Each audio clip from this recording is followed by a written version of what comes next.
ఎందుకంటే ఈరోజు మీరిచ్చిన ప్రకారమే ఒక రోజుకి 70 మంది మహిళల మీద పిల్లల మీద అఘాయిత్యాలు జరుగుతున్నాయి, అత్యాచారాలు జరుగుతున్నాయి అంటే ఎంత దురదృష్టకరమో ఒకసారి చూడండి. సో ఇప్పటికైనా ప్రభుత్వం మేల్కొనాలి. ఆడవాళ్ళ రక్షణ, ఆడవాళ్ళ భద్రత మీద క్యాబినెట్లో డిస్కస్ చేసి ఈ దిశ యాప్ అలాగే దిశ చట్టాన్ని ఈరోజు మీరు కేంద్రంలో బీజేపీతో ఉన్నారు కాబట్టి దాన్ని ఎలాగైనా ఓకే చేయించుకొని తీసుకొచ్చి ఈ రాష్ట్ర మహిళల్ని కాపాడాలని కూడా డిమాండ్ చేస్తున్నాం. ఎంతసేపు వైఎస్ఆర్సీపీ లీడర్స్ మీద అక్రమ కేసులు పెట్టడం, వాళ్ళని చంపించడం,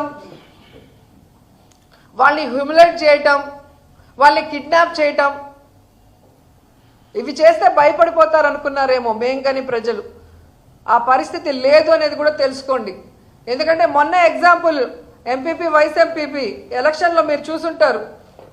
త్రిపురాంతకంలో ఏ విధంగా ఒక ఎంపీటీస్ని మీరు కిడ్నాప్ చేసి 3 రోజులు పెట్టుకొని నేరుగా ఎలక్షన్ హాల్కి తీసుకొచ్చి అక్కడ కూడా ఆ మీద అసభ్యంగా ప్రవర్తిస్తూ ఆ అమ్మాయిని బాధ పెట్టాలని చూసినా ధైర్యంగా వైఎస్ఆర్సీపీకి ఓటేసి జగనన్న మీద తనకున్న అభిమానాన్ని ఎలా చాటుకుందో మీరు చూశారు. అలాగే మీరు చూస్తే ఎలమంచిలి వైస్ ఎంపీపీ ఎన్నికల్లో ఒక ఎంపీటీసీ వైఎస్ఆర్సీపీకి సంబంధించిన కంబాల సత్యశ్రీ ఎంత ఒత్తిడి చేసినా, ఎంత బ్లాక్మెయిల్ చేసినా, ఆ అమ్మాయి ఎంత పేదరాలైనా ఈరోజు తనకి గుర్తింపు వచ్చింది అంటే జగన్మోహన్ రెడ్డి వల్ల. సో ఆయనకి నేను అన్యాయం చేయలేను, చస్తే చస్తాను కానీ పార్టీ మారను అని ధైర్యంగా నిలబడి వైఎస్ఆర్సీపీకి ఓటేసింది అంటే మీరు ఆలోచించుకోవాలి. అలాగే పుల్లల చెరువు వైస్ ఎంపీపీ ఎన్నికల్లో మహిళా ఎంపీటీసీ నాగేంద్రమ్మని చూసాం. ఆమె హస్బెండ్ సబ్స్టేషన్లో వాచ్మెన్గా పనిచేస్తుంటే ఆ ఉద్యోగం పీకేస్తాం మా కోట వేయకపోతే మీరు బెదిరించినా పస్తులైనా ఉంటాము, కూలైనా చేసుకుంటాం, కానీ జగనన్నకు అన్యాయం చేయము అని చెప్పి వాళ్ళు ఎదిరించిన తీరు మీరు చూస్తే ఇప్పటికే అర్థమై ఉంటుంది. జగనన్న నిజమైన సైనికులు,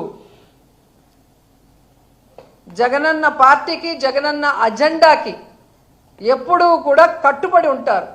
ప్రాణాలు ఇవ్వడానికన్నా రెడీగా ఉంటారు. మీ రెడ్ బుక్లకి బ్లడ్ బుక్లకి భయపడే వాళ్ళు కాదు అన్న విషయం ఇంకనైనా తెలుసుకొని వాళ్ళు దగ్గర పట్టుకొని మీరు ఇచ్చిన వాగ్దానాల్ని నెరవేర్చడం మీద కాన్సన్ట్రేట్ చేయండి.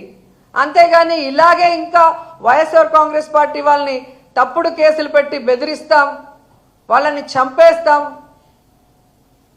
వాళ్ళని హ్యూమిలేట్ చేస్తామంటే ఇక చూస్తూ ఊరుకునే పరిస్థితి లేదని కూడా ఈ సందర్భంగా తెలియజేసుకుంటున్నాం.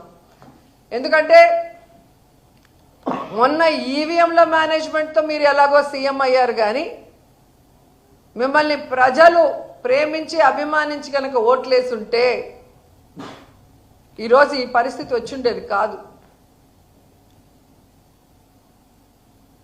సో మీకు ప్రజలకు చేయాలన్న ఆలోచన లేదు, మాకు ఈ లోట్లే లేదు, మేము మేనేజ్మెంట్తో అయ్యాం కాబట్టి వీళ్ళెవరికి సమాధానం చెప్పనవసరం లేదని మీ ఇష్టానికి ఈ రాష్ట్రాన్ని అప్పుల్లో ముంచేసి, ఈ రాష్ట్రాన్ని సర్వనాశనం చేసేసి పక్క రాష్ట్రంలో పోయి మన జీవితాలని హాయిగా గడుపుకుందాం అనుకుంటున్నారేమో, కానీ ప్రజలు కానీ జగన్మోహన్ రెడ్డి గారు కానీ మిమ్మల్ని వదిలే ప్రసక్తే లేదు.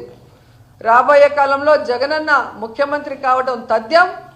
ఈరోజు ప్రజల్ని మోసం చేసిన మీకు, వైఎస్ఆర్ కాంగ్రెస్ పార్టీ నాయకుల్ని కార్యకర్తల్ని చంపి తప్పుడు కేసులు పెట్టి హెరాస్ చేస్తున్న మీకు ఖచ్చితంగా బుద్ధి చెప్తారు.